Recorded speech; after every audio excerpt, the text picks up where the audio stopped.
안녕하세요. 일센스의 최미영. 김인숙입니다. 지금부터 저희는 여러분과 함께 일센스에 대한 이야기를 해볼 텐데요. 일센스라는 거 어떤 건가요?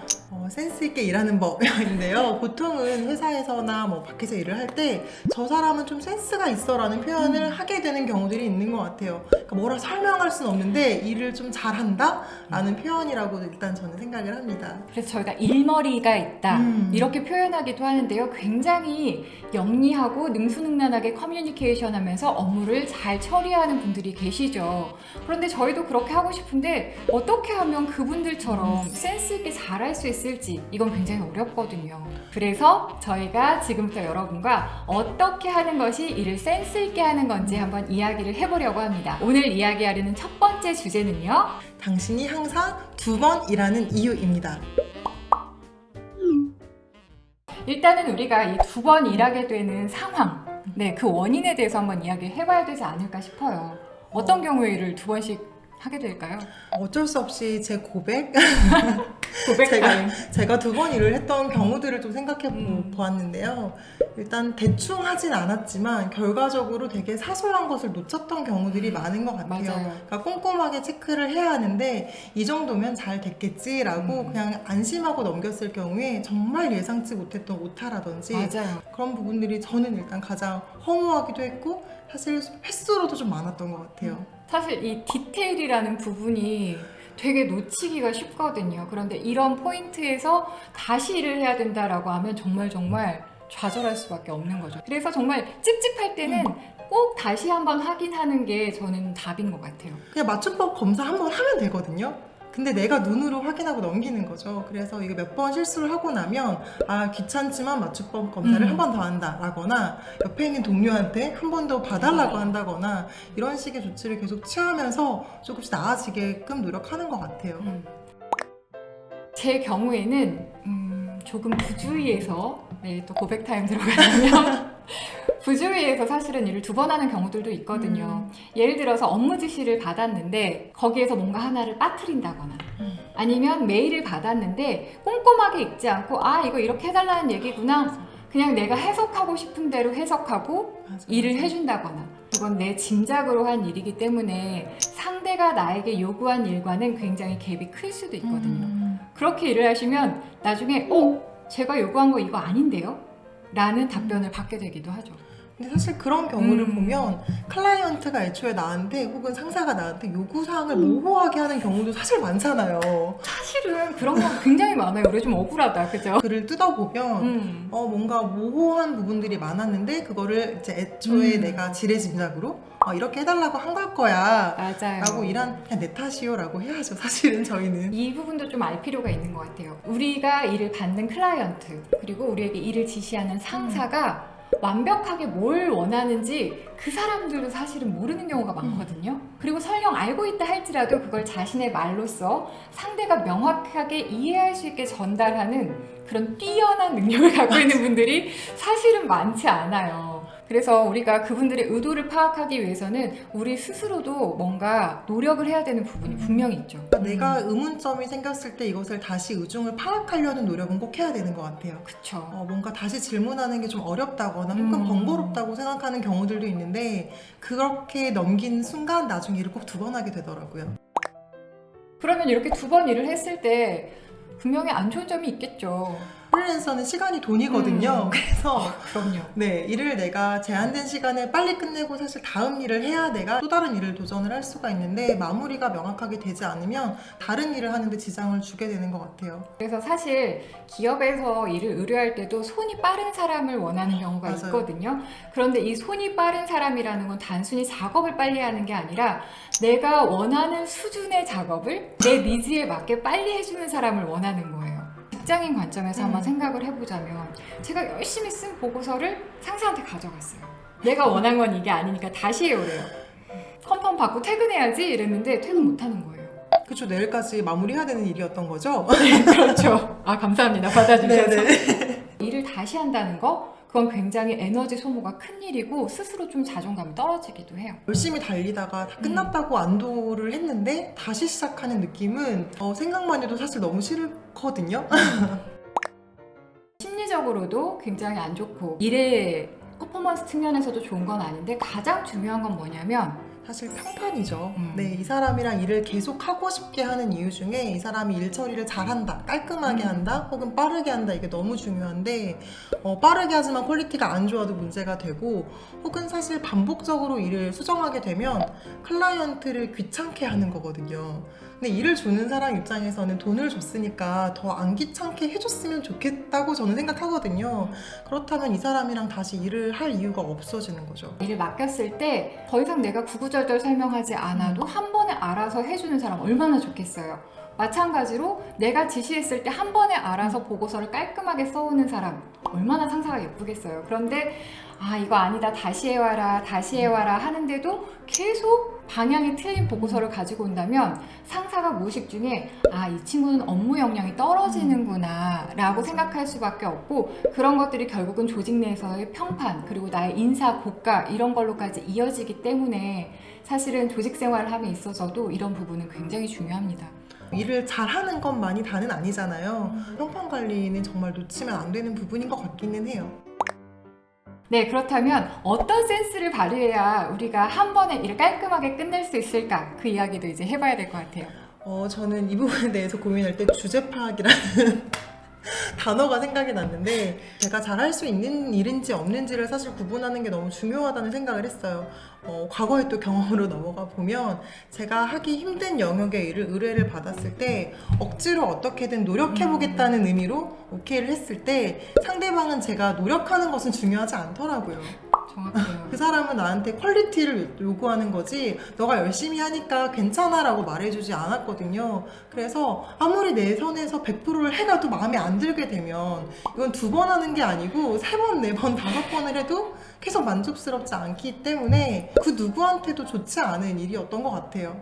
적절히 제가 못합니다 라고 말을 하거나 제가 할 수 있는 다른 방법을 가져오는 노력을 해야 될 것 같아요. 주제 파악 이야기 해주셨는데 저는 상황 파악도 굉장히 중요한 것 같거든요.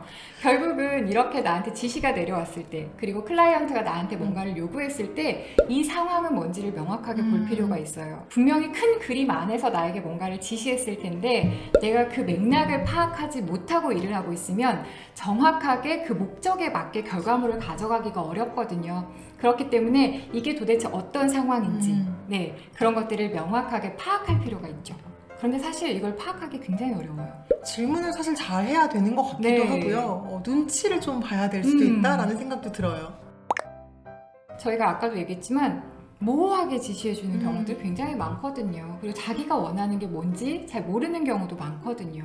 그런 지시를 받았을 때 우리가 어떤 센스를 발휘해야 도대체 이런 상황을 잘 극복할 수 있을까? 실제로 제가 일을 하다 보니까 상대가 명확하게 말해주지 않은 걸 내가 짚고 넘어가지 않으면 결론적으로 내가 한 결과물을 상대가 만족해하지 않더라고요. 내가 언제 그런 말 했어? 라고 얘기하는 거죠. 손바닥 뒤집는 분들 많잖아요. 네.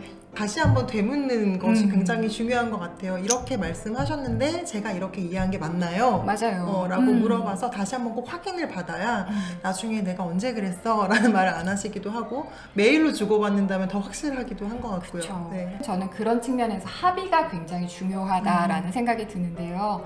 아까 메일 얘기하셨지만 저도 이제 고객한테 메일을 받으면 가끔 정리가 안 된 채로 오는 메일도 굉장히 많거든요. 원하시는 내용을 다 적어서 보내는 경우들이 있어요. 그러면 제가 그걸 출력을 해서 한번 쭉 읽어보고 내용을 정리해요. 그래서 1번 이걸 원하시나, 2번, 3번 다 정리해서 제가 이렇게 메일을 보고 파악했는데 이 내용이 맞으신가요? 라고 다시 한번 여쭤봐요. 그러면 클라이언트가 이게 맞아요, 이건 아니에요, 뭐 이런 얘기 해주시겠죠? 그러면 그거에 맞춰서 일을 진행을 하는 거예요. 그러면 서로 에너지 낭비 없이 서로 필요한 것만 명확하게 일을 할 수 있기 때문에 사실은 굉장히 클리어하죠. 지금 들으면서 느낀 건데 내가 그렇게 의뢰한 고객이라면 굉장히 신뢰가 갈 것 같아요. 감사합니다. 내가 이렇게 엉망진창으로 말한 거 자기도 보통 알잖아요. 내가 처음부터 끝까지 구구절절하게 말을 했는데 이 사람이 이걸 잘 정리해줬다는 이유만으로도 신뢰가 가서 정말 믿고 맡길만 하구나 라는 생각을 하지 않을까라는 생각이 들었습니다. 서로 합의를 했지만 사실 중간 과정에 있어서 디테일하게 조율해야 되는 부분도 있고, 혹은 내가 생각했던 것대로 진행하다 보면 약간 미세하게 방향이 틀어질 헤어지는 경우들도 있어서 맞아요. 중간중간 점검을 좀 해야 되더라고요. 음. 그런데 일을 시키고 마무리하는 그 데드라인까지 사실 한 번도 커뮤니케이션을 안 하는 경우들이 있잖아요. 있어요. 많죠. 그렇게 되면 이제 정말 처음부터 다시 시작해야 되는 네. 불상사가 있었던 것 같아요. 그런데 이걸 왜 우리가 중간 점검을 잘 하지 않냐를 생각해 보면 원인은 두 가지인 것 같아요. 하나는 혼날까봐. 네. 네. 두 번째는 마지막에 정말 잘한 결과물을 짜잔 하고 보여줘야지. 이러다 보니까 끝까지 말 안 하는 거예요. 꾹꾹 감추고 있다가 막판에 탁 보여줬는데 이게 아니야. 그러면 정말 그때는 걷잡기가 너무너무 어려워져요. 둘 다 너무 힘들죠. 네.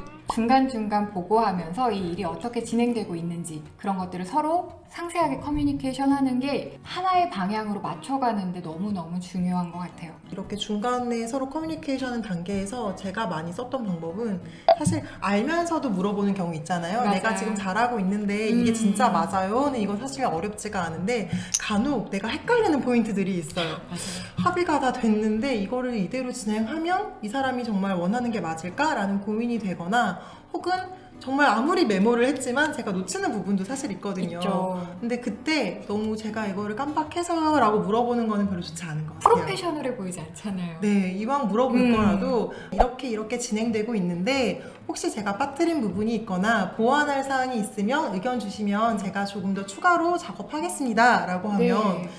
신경 써준 느낌이 들어서 그럼요. 오히려 훨씬 더 좋아하셨던 것 같더라고요.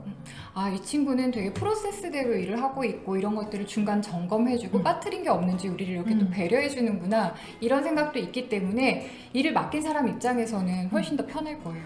제가 고정적으로 자주 쓰는 멘트인 것 같아요. 정말 자주 쓰더라고요. 맞아요. 근데 그럴 경우에 피드백 안 해주시는 경우가 사실 훨씬 많거든요. 그렇죠. 그럼에도 불구하고 이거를 씀으로써 저도 뭔가 마음이 안정감이 든다고 해야 되나?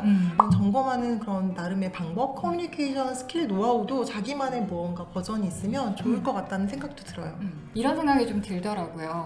고객과 커뮤니케이션을 할 때 그리고 또 상사와 커뮤니케이션을 할 때 내가 이 업무를 수행하기 위해서 반드시 알아야 하는 포인트들이 있잖아요. 네. 맞아. 그것을 알아내기 위해 자신만이 던질 수 있는 질문이라든지 이런 것들을 개발하실 필요가 있을 것 같아요. 그래서 체크리스트를 다 정리를 하시면서 일을 하시게 되면 놓치는 부분 없이 일을 할 수 있지 않을까. 네. 제가 예전에 저한테 무언가 질문을 하러 뭔가 일 때문에 오신 분이 다이어리를 꺼내서 체크리스트처럼 하나하나 질문을 하셨던 적이 있는데 저는 그게 서툴러 보이지 않고 굉장히 꼼꼼해 보이더라고요. 그래서 그런 나만의 체크리스트를 만들어서 합의를 같이 할 때 계약서에 넣는다거나 이런 식으로 일을 하면 정말 깔끔하게 일 처리할 수 있지 않을까 네. 생각이 드네요. 맞아요. 놓치는 부분 없이. 저도 만들어야 될 것 같은데. 저에게 뭘 의뢰해야 될지 정확하게 모르는 그 고객의 마음 속에 들어갔다 올 수는 없으니까 내가 그 사람의 니즈를 어떻게 정확하게 포착해 줄 수 있을지 그 부분에 대해서 굉장히 고민이 많거든요. 그래서 그 부분도 저희가 조만간 한번 공유해 보도록 하겠습니다. 이렇게 저희가 오늘은 일센스 첫 번째 시간 2번 일하지 않는 방법에 대해서 이야기를 해봤는데요. 오늘의 방송을 한 줄로 정리해 주신다면요? 한 번만 더 생각하고 한 번만 더 살펴보면 2번 고생하지 않습니다. 혹시 미영쌤은 한 줄로 정리를 해보셨나요? 네. 똑똑하게 일하면 칼퇴하고도 사랑받는다. 너무 좋은데요. 칼퇴. 그래서 여러분 오늘 저희가 말씀드린 일센스 잘 활용하셔서 꼭 2번 일하지 않고 효율적으로 업무 해보시기를 바랄게요. 여러분들이 빠르게 퇴근하시고 한 번에 일 처리 끝나신 다음에 나만의 시간을 잘 즐길 수 있도록 저희가 열심히 또 컨텐츠 연구해서 찾아뵙도록 하겠습니다. 그럼 저희는 여기서 인사드릴게요. 감사합니다.